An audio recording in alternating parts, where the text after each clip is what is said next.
¿Cómo amaneciste? Si me preguntan, si me critican, si alguien me pide que abandone a mi familia, es que me hago buen sentimiento.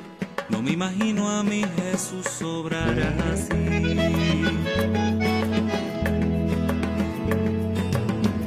Entre alegrías y muchas penas, hay una sangre que corre fuerte por mis venas, y enamorado en pan y vino, y le he jurado mi destino, porque yo católico soy de sacramentos, de vela en mano y procesión, del evangelio, la iglesia viva y tradición. Católico soy de los que viven una eterna Eucaristía, de los que viven bajo el amparo de María. Grito con orgullo que yo soy tu hermano en las buenas y en las malas. Latinoamericano.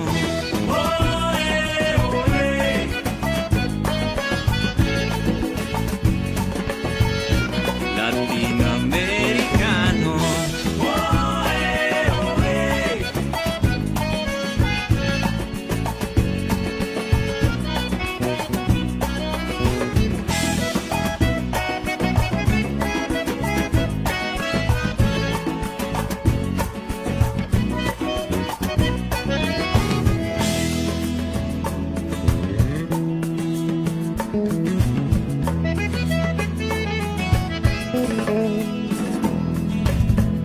La vida misma de nuestros pueblos, ese tesoro que me dejaron los abuelos, será la herencia de mis hijos, mientras en mí resuene el grito, porque yo católico soy de sacramentos, de vela en mano y procesión, del evangelio, la iglesia viva y tradición.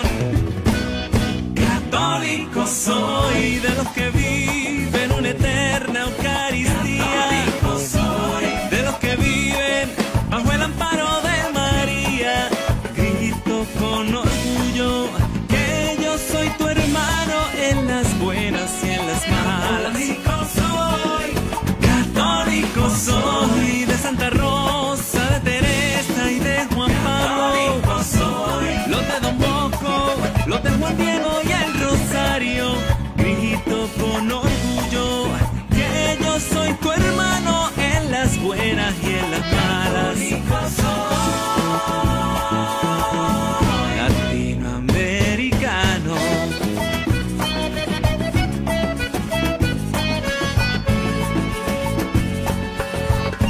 Latinoamericano.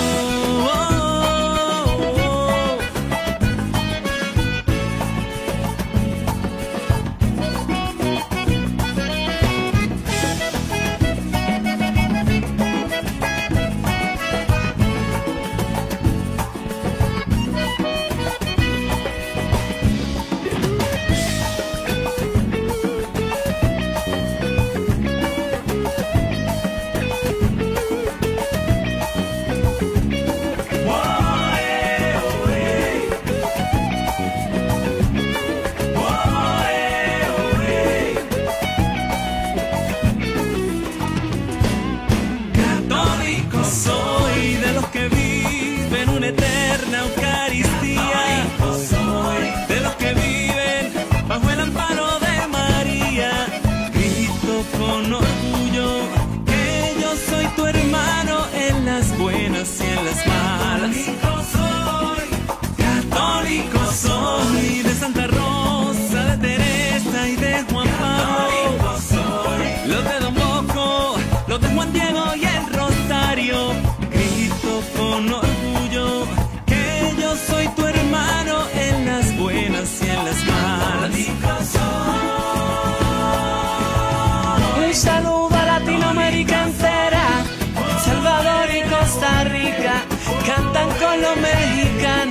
También en Chile, Guatemala y Brasil cantan con los peruanos. En Ecuador, en Paraguay y en Uruguay, los boricua y los haitianos. Nicaragua, Argentina y Honduras, Cuba y los dominicanos. En Bolivia, Venezuela y Panamá cantan con Colombia. Católico soy latinoamericano.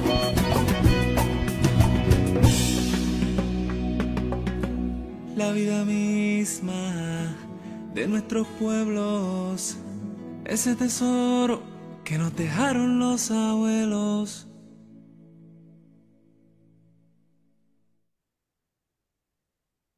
¿Qué tal? Muy buenos días, amigos, seguidores de Fuentes Confiables Nicaragua y Panorama Católico. Estamos en este sábado compartiendo con ustedes nuestros comentarios y análisis respecto a la situación de la Iglesia Católica en Nicaragua y en la región centroamericana. El sábado pasado no tuvimos programa por asuntos de fuerza mayor que escaparon a nuestra voluntad. Sin embargo, acá estamos y le doy la más cordial bienvenida a mi colega y amigo Denis Alanís.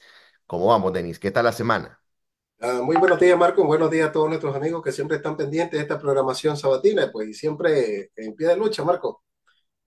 Qué Eh, bueno, me da mucho gusto que todo esté bien y gracias también a las personas que desde temprano se conectan con nosotros. Bueno, acá en la Florida ya estamos con horario, con una hora de diferencia. Cambió ya el horario de verano y ahora estamos una hora de diferencia en relación a Nicaragua. Es decir, ya estamos casi como normal en cuanto al tiempo. Pero bueno, iniciemos este programa, Denise, hablando respecto a lo que está sucediendo en Nicaragua.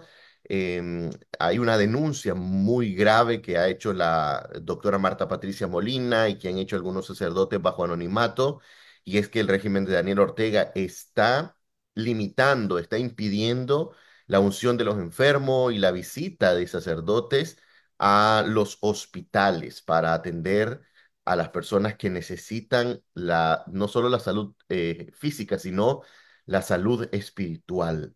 Es una denuncia muy grave porque ya en definitiva cada vez el tema represivo y el tema de la persecución a la fe se vuelve cada vez más intenso. ¿Qué información tenés al respecto, Denis? Efectivamente, lo que ha dicho la doctora Marta Patricia Molina, pero también hay personas que ya están manifestando, ¿no? Bajo anonimato, que el régimen está prohibiendo entrar a los hospitales. O sea, el problema real es que el régimen prohíbe a los sacerdotes entrar a los hospitales. Eso atenta contra la libertad religiosa y uno de los espacios más sagrados, ¿no? Del ser humano, de los cristianos, que es la reconciliación con Dios. La iglesia tiene 7 sacramentos, 3 de estos sacramentos, el bautismo, la Eucaristía y la confirma, se le llama sacramento de iniciación cristiana. Tenemos 2 sacramentos de sanación, que es la penitencia o confesión y precisamente la unción de los enfermos, y 2 sacramentos de servicio a la comunidad, que es el matrimonio y el orden sacerdotal. El régimen está atentando gravemente contra la libertad de conciencia, porque de hecho quien solicita al sacerdote es un moribundo.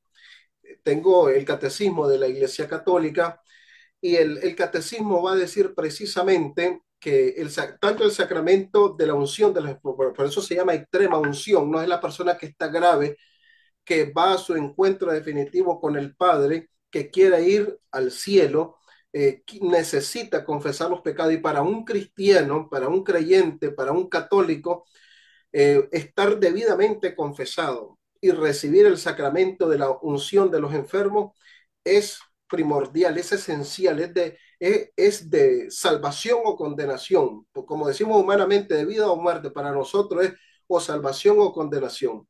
Y el régimen está siendo tan represivo contra el pueblo nicaragüense que hasta ese derecho le está quitando incluso a los moribundos. Por eso nosotros titulamos esta nota en Panorama Católico precisamente: el régimen atenta contra la libertad de un moribundo que quiere confesarse, ¿no? Porque hay que aclarar esto, Marco. Los 2 sacramentos de sanación van unidos cuando la persona está enferma. El sacerdote va, confiesa al moribundo y le da la extrema unción.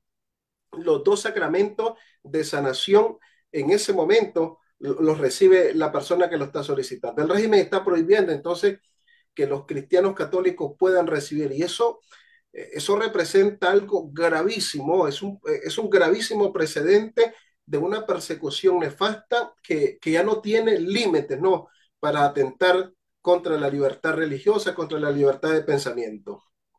Sí, es muy importante y relevante lo que estás mencionando porque además la Iglesia Católica como parte de la misión que tiene de evangelización y la misión social, digamos, es la visita a las personas que realmente necesitan fortalecer su fe en esos momentos de dificultad. Hablamos cuando hay una enfermedad, hablamos cuando están desahuciados, por ejemplo, que por naturaleza humana, el ser humano siente que está solo, se siente vacío y empieza de cierta manera a cuestionar la presencia de Dios, dónde está Dios, por qué me hace esto. Y es el momento donde la iglesia y donde la evangelización y la fe te fortalecen para que vos puedas salir de ese problema, para que vos puedas entender los designios de Dios a través de los mensajes de los misioneros. En este caso,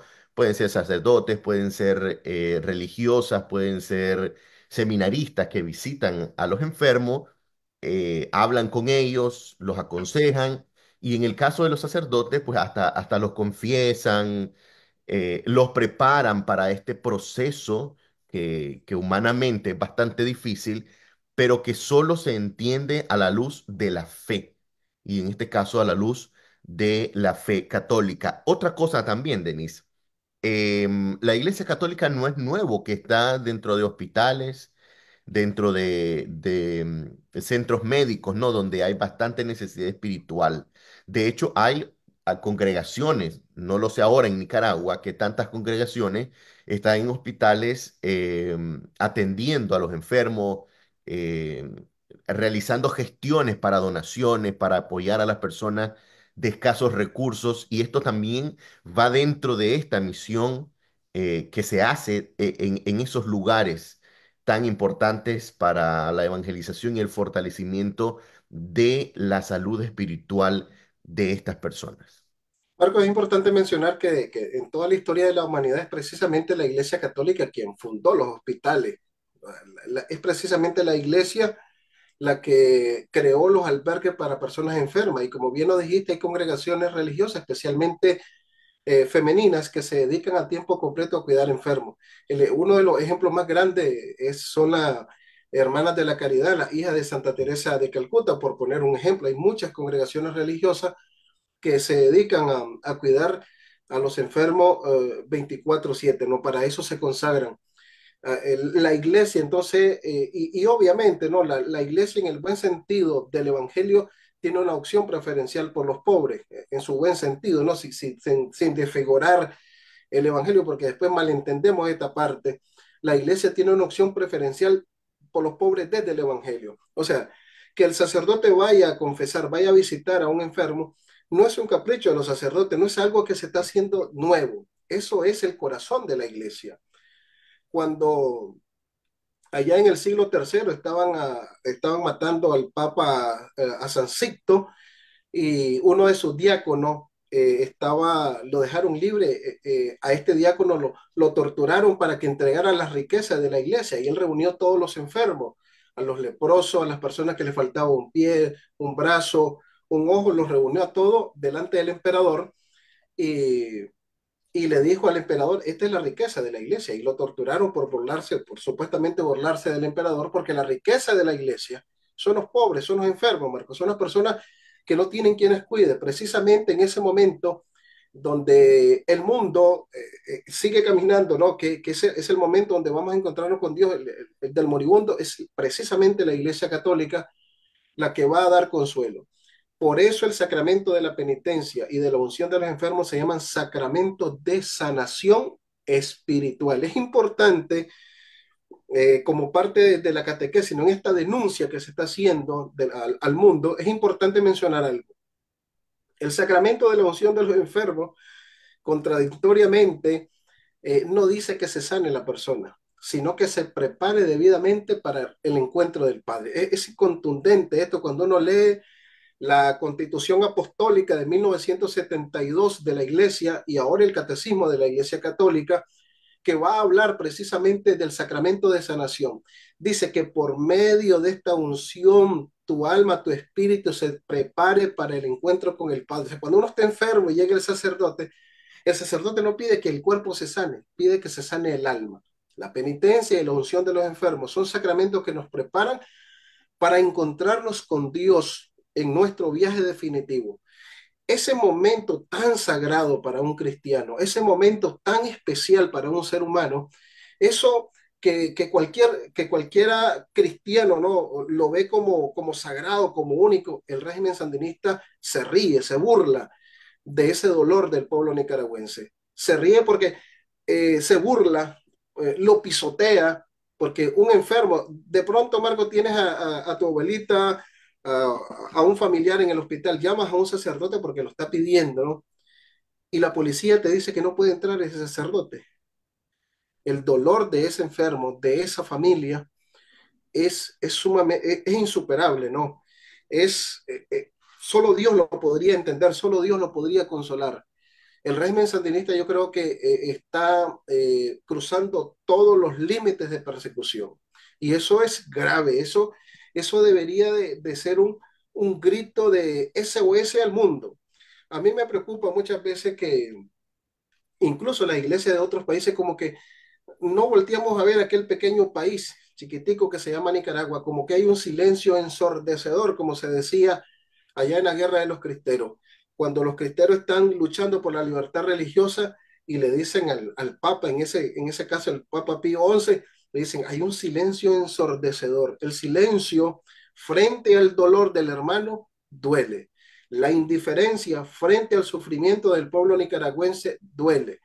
Este silencio, ¿no?, ante esta nueva oleada de persecución del régimen sandinista debe dolernos, porque es parte de sentirnos cuerpo místico de Cristo. Si un miembro sufre, sufrimos todos.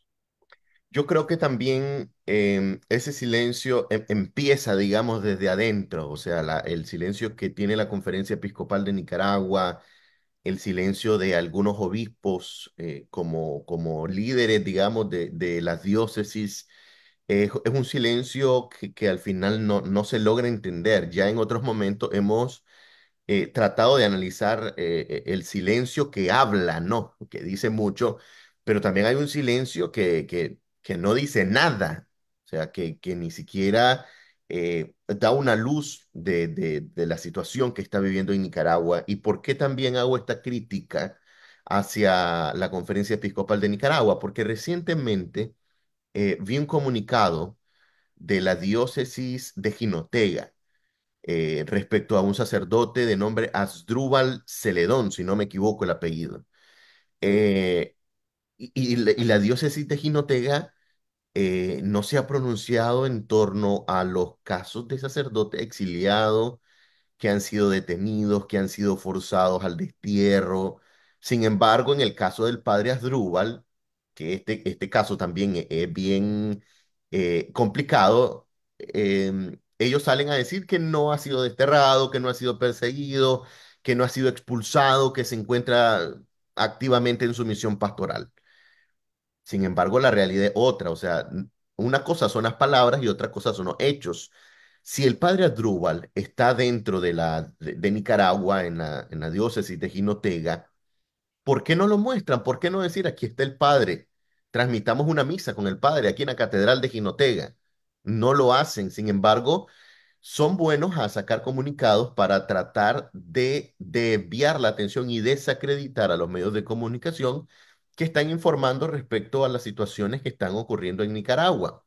Por ejemplo, el caso que estamos abordando, el tema de la unción de los enfermos que están impidiendo el ingreso de los sacerdotes a los hospitales. No vemos que ninguna diócesis, no vemos que ningún obispo, no vemos que la conferencia episcopal en pleno tienen la valentía de decir, está pasando esta situación que al final está atentando contra la misión de la iglesia. Entonces, ¿qué van a hacer los sacerdotes? En algún momento se va a impedir que realicen misas. En algún momento se van a tener que volver a las misas clandestinas, donde la gente va a tener que ir en silencio eh, oculta a vivir su fe. Ahora bien, respecto a que no permiten el ingreso de los sacerdotes a los centros médicos y hospitales, esto ni siquiera se da en las zonas de guerra, en las zonas de conflicto, porque ahí más bien la figura de la asistencia médica, que también está asociada al tema religioso en algunos casos, y el tema religioso meramente, son garantías de ambas partes en conflicto para atender a las personas que resulten heridas, para atender a las personas que necesiten realmente el fortalecimiento espiritual. ¿Hay una guerra en Nicaragua? No, no lo hay. No lo hay. No lo hay como existe, por ejemplo, en zonas como Ucrania, en zonas como Rusia, en zonas de Medio Oriente, donde realmente ahí se utiliza armamento bélico para atacarse entre sí. En Nicaragua no lo hay, sin embargo, hay más limitaciones que en esas zonas de conflicto y de violencia que son motivo de preocupación para el mundo. Estaba leyendo una nota que publicó el diario La Prensa de un sacerdote cubano, Marco, que hace unas críticas fuertes a los regímenes totalitarios comunistas. Y me quedé pensando, Cuba que tiene 60 años de estar bajo la bota del comunismo, totalitario, violador de derechos humanos, todavía Cuba, los sacerdotes pueden decir algo, pueden escribir algo.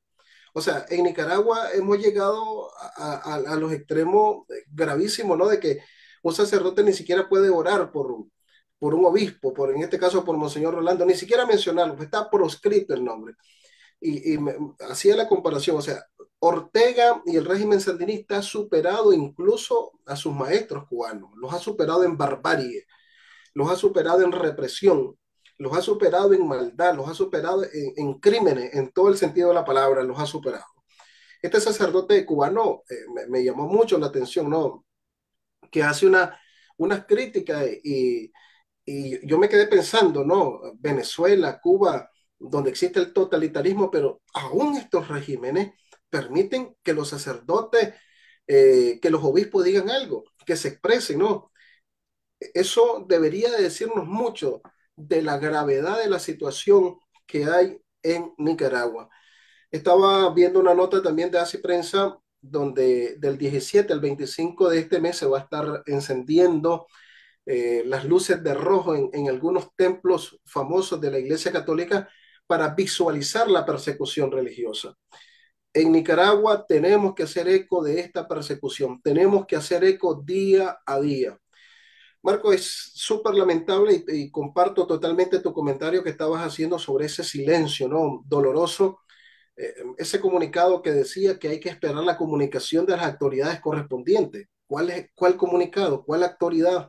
Si el régimen nunca ha dicho nada de los secuestrados, nunca va a decir objetivamente qué está pasando, y la iglesia también, las autoridades de la iglesia han guardado un silencio que entristece, ¿no? Que duele. No, pero es que Entonces, además, Denis, y te interrumpo ahí, además, cuando ha habido casos de expulsión de sacerdotes, incluyendo los públicos, por ejemplo, en el caso de los de la arquidiócesis de Managua, ni la arquidiócesis, ni la conferencia, ni ningún obispo han salido a decir, ok, esta es la lista de sacerdotes que han sido expulsados por el gobierno. Ni siquiera utilizan esos términos de expulsión, de destierro, de nacionalización. Dicen ocupan cualquier otro término para minimizar la gravedad de esa violación de derechos humanos. Sin embargo, ahora lo que sorprende es que la diócesis de Jinotega dice que no esperen las comunicaciones de las autoridades, que no caigan en noticias falsas. A ver, pero ¿qué ha oficializado la diócesis de Jinotega, por ejemplo? ¿Cuántos sacerdotes ha dicho estos sacerdotes están en el destierro? O esto pasa en la diócesis de Jinotega. No ha habido ningún tipo de comunicado, en absoluto. estaba viendo los comentarios, ¿no? De la inmensa mayoría de delegados y catequistas y cuestionan eso. Entonces, ¿dónde está? ¿Dónde está el padre? ¿Dónde está el padre? Y es terrible esto, o sea, la gente sabe que eso no es creíble. Es tan sencillo que delegados catequistas de nuestras comunidades cuestionan, no, cuestionan eso no es correcto, eso no está bien. Eso deja mal parado incluso la autoridad eclesiástica, la deja mal parada porque en primer lugar la deja como blandengue, ¿no? Como un niño. O sea, ¿jugando a qué? Estamos Y jugando a grave qué. también, mentirosa públicamente, Sí, porque, o sea, realmente la diócesis está mintiendo sí. y eso es gravísimo. Eso es grave porque o sea, me llama a la atención que la gente, a pesar de que somos católicas, de que somos iglesia, la gente ya no se traga eso, no se lo traga, dice, ¿dónde está entonces? ¿Qué es lo que está pasando? Y me suena también grave porque, bien lo dijiste, no, trata de desacreditar los pocos medios de comunicación que nos atrevemos a alzar la voz, que en todo caso deberíamos de esperar un ánimo, un amén, ¿no? O por lo menos un ánimo. Eh, Pero es que la diócesis de Jinotega eh, ha atacado fuertemente a Panorama Católico. O sea, ha habido como una objetivización de tu medio de comunicación. Incluso te ha mencionado directamente a vos sí, en algunos momentos. O sea, hay, digamos, un objetivo claro y específico de atacarte y desacreditar el trabajo que estás haciendo en el exilio. Ahora, entendemos de que Panorama Católico no es un medio que nace de la Iglesia Católica, que está ligado a la Iglesia Católica, es un medio, una iniciativa independiente que trabaja por defender los valores de la Iglesia, un medio laico, y eso es medio lejos. entendible, por ejemplo. Sí. Entonces, yo cuestioné eso en su momento, Marco, lo cuestioné. Yo dije, porque yo escribí una nota yo pregunté esto, qué bueno, ¿no? Que hay un comunicado. Ya pronto vamos a ver los comunicados sobre los sacerdotes secuestrados, sobre la persecución, ¿no? Porque debemos ser objetivos. Aún en medio de las realidades que estemos viviendo, debería de haber un poco de objetividad en esa parte. Sin embargo, seguimos adelante, Marco, seguimos adelante con la ayuda de Dios y siempre unidos, ¿no? Desde el bautismo a la iglesia. Pero que la realidad en Nicaragua cada día es más difícil para los católicos. Esto me lleva a otro escenario, Marco. Desde hace algunos meses, a Panorama Católico, algunos jóvenes de la pastoral juvenil nos están diciendo que la policía los está visitando para decirle qué tipo de temática le están dando a los jóvenes, qué tipo de reuniones están haciendo, qué sacerdote los está atendiendo y en algunos casos más extremos les están solicitando la lista de los jóvenes que participan, ¿verdad? No, yo no había, digamos, sacado una nota anteriormente, pero ya eso tiene varios meses de estar pasando. Pero en estos días, precisamente, tres jóvenes se comunicaron nuevamente con Panorama y ya nos confirmaron que realmente la policía continúa preguntando a los jóvenes, ¿no? Y le están haciendo preguntas de todo tipo. ¿Qué tipo de temática? ¿A qué se reúnen? ¿Cuántas horas se reúnen? ¿Qué sacerdote los está atendiendo? ¿Por qué se están reuniendo?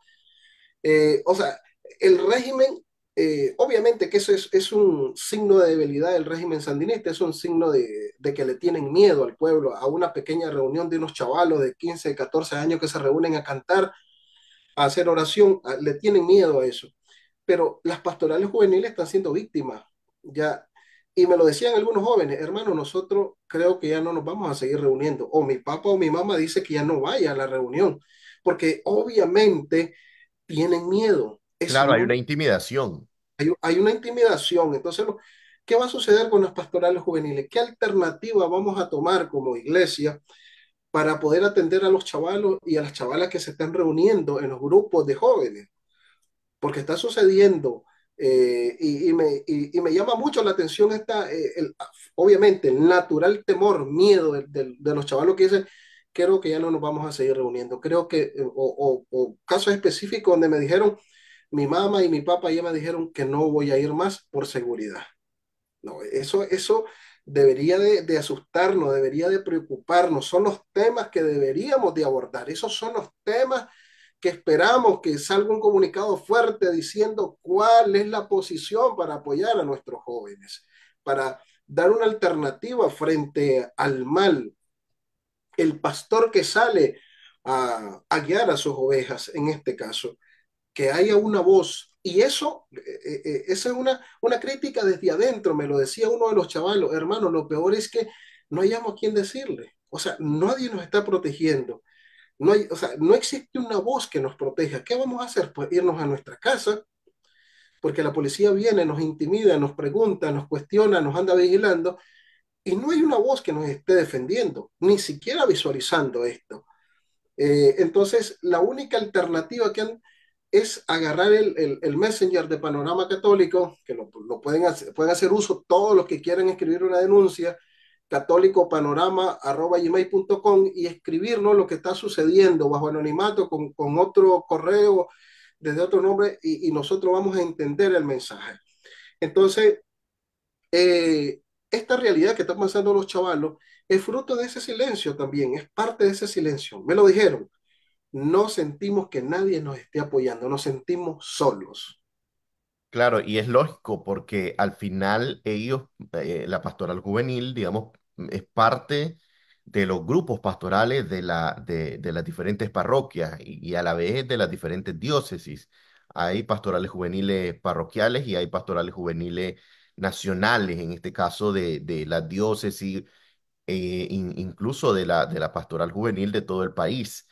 Pero esto además refleja la falsa teoría de conspiración que se ha creado el régimen sandinista y que ejecuta, digamos, la policía, ¿no? De andar persiguiendo a los jóvenes, andar pensando de que están en contra del gobierno o de estar ideando un plan de desestabilización. O sea, son ideas retrógradas realmente que además de desgastar los recursos públicos para seguridad, están desatendiendo, digamos, otras áreas donde la policía debería trabajar, como por ejemplo la violencia, como por ejemplo el tema de tránsito, donde hay mucho más peligro que en una reunión de pastoral juvenil o en una reunión de cualquier grupo de la Iglesia Católica. Exactamente, eso es una paranoia que tiene doña Rosario Murillo, porque precisamente los grupos de pastoral juvenil, al integrar, ¿no?, a los jóvenes a la oración, a la lectura de la Biblia, a los retiros que se viven constantemente en la pastoral juvenil, ayuda a que los jóvenes no se metan en la droga, a que los jóvenes no anden en malos pasos, a que los jóvenes vivan una vida feliz con su familia, vivan un entorno social sano, espiritualmente, en primer lugar porque son cristianos católicos y en segundo lugar porque no andan haciendo ningún daño a la sociedad.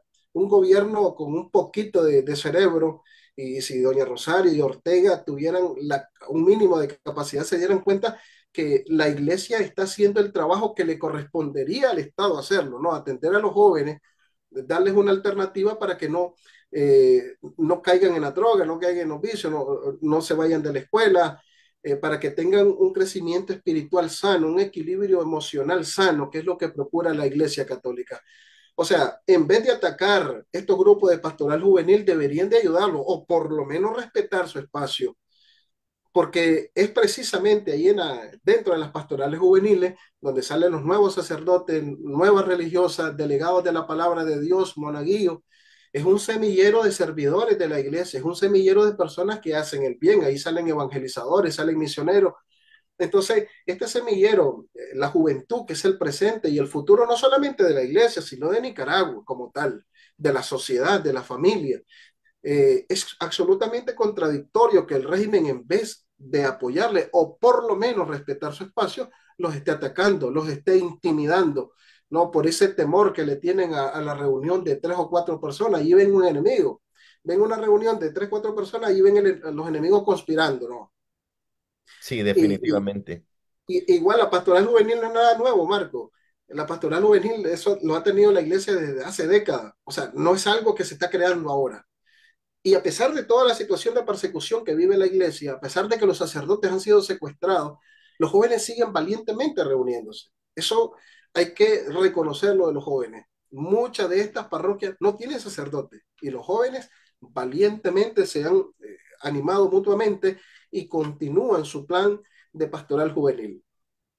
Claro, ya en los últimos minutos, Denis, me gustaría tu comentario respecto a lo que está sucediendo en Costa Rica, un vecino país de nuestra amada patria, Nicaragua, donde en Costa Rica se está impulsando un proyecto de ley que pretende eliminar el secreto de confesión para los sacerdotes. Esto, según argumenta la parte interesada, es para prevenir los abusos sexuales contra menores y además de eso, para evitar pues que ocurran este tipo de casos. ¿Por qué es polémica esta situación? Porque el secreto de confesión, como sabemos todo, es un secreto que no puede ser divulgado por ningún sacerdote. Así lo establece la misión de la iglesia, así lo establece el catecismo de la iglesia católica. Es el momento en que realmente el sacerdote, como representante de Cristo, como un medio de perdón y de salvación, le otorga a la persona eh, la absolución de sus pecados, no por los méritos propios del sacerdote, sino por los méritos de Cristo, por el poder que ha dejado Cristo sobre sus ministros y sobre su iglesia. Creo que no ha habido precedente, al menos en Centroamérica, de este tipo de situaciones. Y en el mundo. No ha habido precedente en el mundo. Hay sacerdotes que han muerto mártir por guardar el sigilo de la confesión, pero quiero leerles lo que dice el Catecismo de la Iglesia Católica en el numeral 1467 sobre el sigilo de la confesión. Dada la delicadeza y la grandeza de este ministerio y el respeto debido a la persona, la Iglesia declara que todo sacerdote que oye confesiones está obligado a guardar un secreto absoluto sobre los pecados que sus penitentes le han confesado, bajo penas muy severas. Tampoco puede hacer uso de los conocimientos de la confesión o que la confesión le da sobre la vida de los penitentes. Este secreto no admite excepción y se llama sigilo sacramental. No admite excepción. No lo admite. El sacramento, el sigilo de la confesión es simple y sencillamente es sagrado. Simple y sencillamente es sagrado. Ahora, con respecto a lo que está pasando en Costa Rica, Marco, yo, eh, el, este partido que lo está proponiendo es un partido de izquierda. Me llamó mucho la atención lo que les dijo uno de los diputados en el Congreso de Costa Rica. Les dijo, se sienten muy bien ustedes cuando tienen una foto, hasta se exciten, y utilizó esa palabra, hasta se exciten cuando tienen una foto de Daniel Ortega, Fidel Castro o Hugo Chávez. Esto, estos, estas personas que dicen que quieren obligar a la Iglesia Católica a levantar el sigilo de la confesión son el Partido Comunista Izquierdista de Costa Rica, muy amigos de Daniel Ortega, muy amigos de los Castro y muy amigos de Hugo Chávez.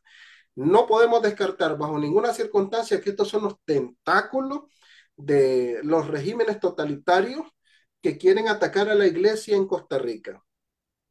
Y el otro aspecto de los sacerdotes, la posición firme de los sacerdotes es preferimos ir a la cárcel antes que romper el sigilo de la confesión. Eso hay que escribirlo en piedra, ¿no? La posición que han dicho los sacerdotes en Costa Rica. Cárcel, pero no romper el sigilo de la confesión. Ahora, dos cosas que yo creo que es importante resaltar. La primera, que la iglesia no es que está a favor de los abusos contra menores, por el contrario, y en el caso de nosotros tampoco. No es que estamos fomentando el abuso a menores, la impunidad en estos casos. No, hay que, quien sea responsable tiene que cumplir su pena, tiene que pagar por el delito cometido, hablando de leyes civiles. Ahora bien, la otra parte. Yo no entiendo por qué este partido político quiere trasladar la responsabilidad de un Estado de prevenir los abusos contra menores al sigilo de la confesión de los sacerdotes en Iglesia Católica. O sea, son dos cosas muy distintas.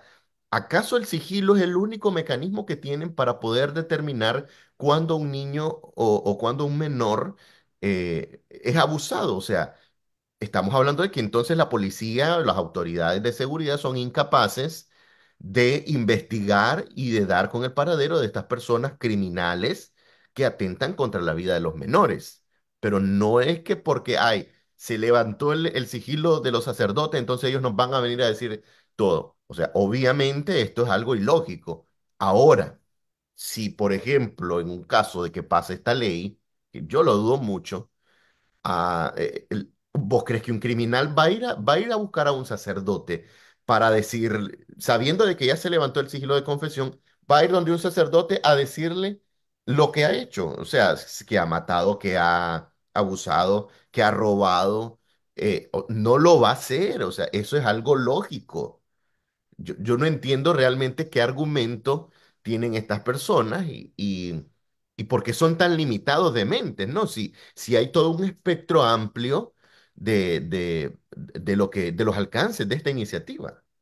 Marco, existe una clara iniciativa de este partido de izquierda, atacar la libertad religiosa y concretamente a la Iglesia Católica, porque bien nos decía vos, prevenir los abusos o la pedofilia es una cuestión de la sociedad y en todo caso del Estado, porque es el que puede manejar las leyes, Sí, el que puede mediante el Congreso aplicar leyes y medidas para prevenir el abuso.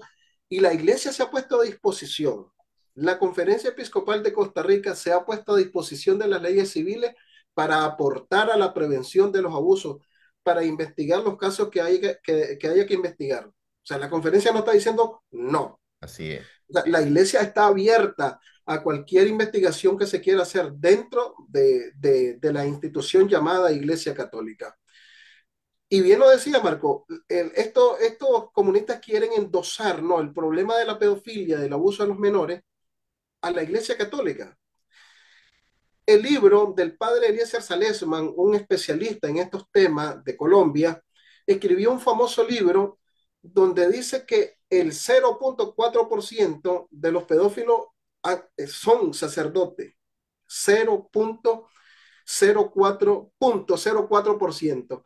O sea, significa que el 99% de los abusos se da dentro de la familia, en la escuela y de parte de la sociedad. Es el Estado el que tiene que crear leyes que protejan a los niños, alternativa para proteger a los niños y no endosar un problema que es meramente social a la Iglesia Católica. O sea, me llama, eso es un ataque directo a la libertad religiosa, es un ataque directo a la Iglesia Católica. Querer endosar un problema que es real, pero a una institución que ciertamente han habido casos de pedofilia, pero estoy hablando de 0,4%, según un estudio objetivo, ¿no?, de un sacerdote que escribió un libro. O sea, los abusos se dan en la familia. Hay que crear alternativas para proteger a los niños en la familia. Se dan en la escuela. ¿Qué está haciendo el Estado o ese partido para proteger a los niños? Así es. Eso sería muy importante. Estamos de acuerdo. Te agradezco, Denis, por tu tiempo y por tus comentarios y será hasta la próxima, si Dios así nos lo permite. Buen fin Gracias, de Marco. semana.